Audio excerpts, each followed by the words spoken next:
తెలంగాణ రాష్ట్ర ప్రభుత్వం అమలు చేస్తున్న మహాలక్ష్మి పథకం మహిళల జీవితాల్లో పెద్ద మార్పు తీసుకొస్తుంది. ఉచిత బస్సు ప్రయాణంతో మహిళలు దాదాపు 10,000 కోట్ల ఖర్చును ఆదా చేశారు.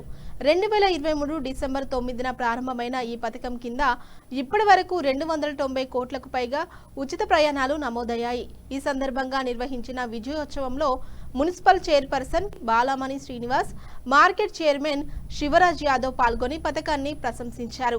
అదేవిధంగా పలువురు మహిళలు మాట్లాడుతూ ఈ పథకం వల్ల ఉద్యోగాలు, విద్యా వ్యాపారాల్లో ముందుకు సాగుతున్నామని తెలిపారు. సోదరి సోదరీమణులకి అందరికీ నా హృదయపూర్వక నమస్కారం. ఈరోజు మన తెలంగాణ రాష్ట్రంలో మహిళల సార్థకతకు ఒక గొప్ప అడుగు పడింది. రాష్ట్ర ప్రభుత్వం ప్రవేశపెట్టిన మహిళలకి ఉచిత బస్సు పథకం. ఇప్పటి వరకు ప్రయాణ ఖర్చు ఒక అడ్డంకిగా ఉండేది. ఉద్యోగానికి వెళ్ళడానికి, పిల్లలకి స్కూల్స్కి వెళ్ళడానికి, ఆసుపత్రికి వెళ్ళడానికి ఎంతో ఇబ్బందులను ఎదుర్కొన్నారు. కానీ ఇప్పుడు ఈ ఉచిత బస్సు సేవతో మహిళలు స్వేచ్ఛగా, భద్రంగా ప్రయాణించగలుగుతున్నారు. ఈ పథకం ద్వారా మహిళలకి ఆర్థిక ఉపశమనం లభిస్తుంది. విద్య, వైద్యం వంటి అవసరాలకు సులభంగా చేరుకోవచ్చు.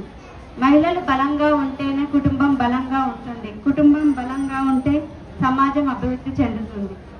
ఈ ఆలోచనతోనే ప్రభుత్వం ఈ గొప్ప నిర్ణయం తీసుకుంది.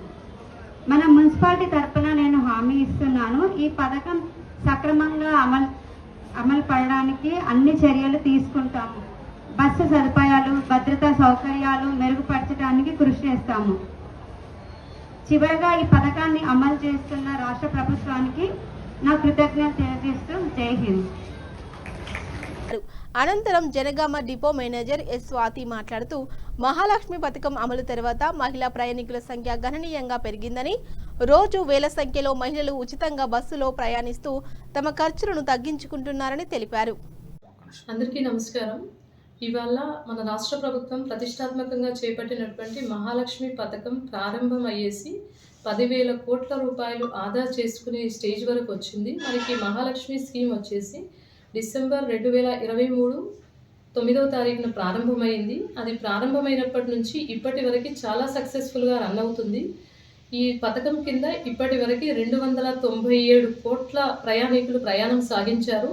మహిళలందరూ ఈ ప్రయాణాన్ని చాలా సద్వినియోగం చేసుకుంటున్నారు. ఈ స్కీమ్ కింద అంటే మహాలక్ష్మి పథకం స్టార్ట్ అయినప్పటి నుంచి ప్రయాణికుల సంఖ్య అన్నది గణనీయంగా పెరిగింది.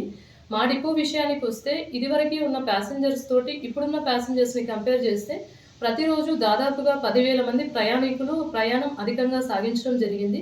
దానికి తగ్గట్టుగానే బస్సుల సంఖ్యని కొంతవరకు పెంచగలిగాము. ఇంకా కూడా ప్రతిపాదనలు పంపించాము పెంచడానికి. మహిళా ప్రయాణికులందరూ ఈ ప్రయాణ సౌకర్యాన్ని సద్వినియోగం చేసుకుంటున్నందుకు రాష్ట్ర ప్రభుత్వం తరఫున, జనగామ డిపో తరఫున మహిళామణులందరికీ కూడా శుభాకాంక్షలు తెలియజేస్తున్నాము. మీరు ఇదే విధంగా ఆర్టీసీ ప్రయాణ సౌకర్యాన్ని సద్వినియోగం చేసుకునేసి ఆర్టీసీని మరింత ఆదరిస్తారని భావిస్తున్నాము. ఆర్టీసీలో ప్రయాణం చేస్తే సురక్షితంగా మీరు మీ గమ్యస్థానాలకి చేరుకోవడానికి అవకాశం ఉంటుంది. ఈ అవకాశాన్ని వినియోగించుకుంటున్నందుకు మరొక్కసారి మీ అందరికీ కూడా ధన్యవాదాలు తెలియజేస్తున్నాము. Thank you.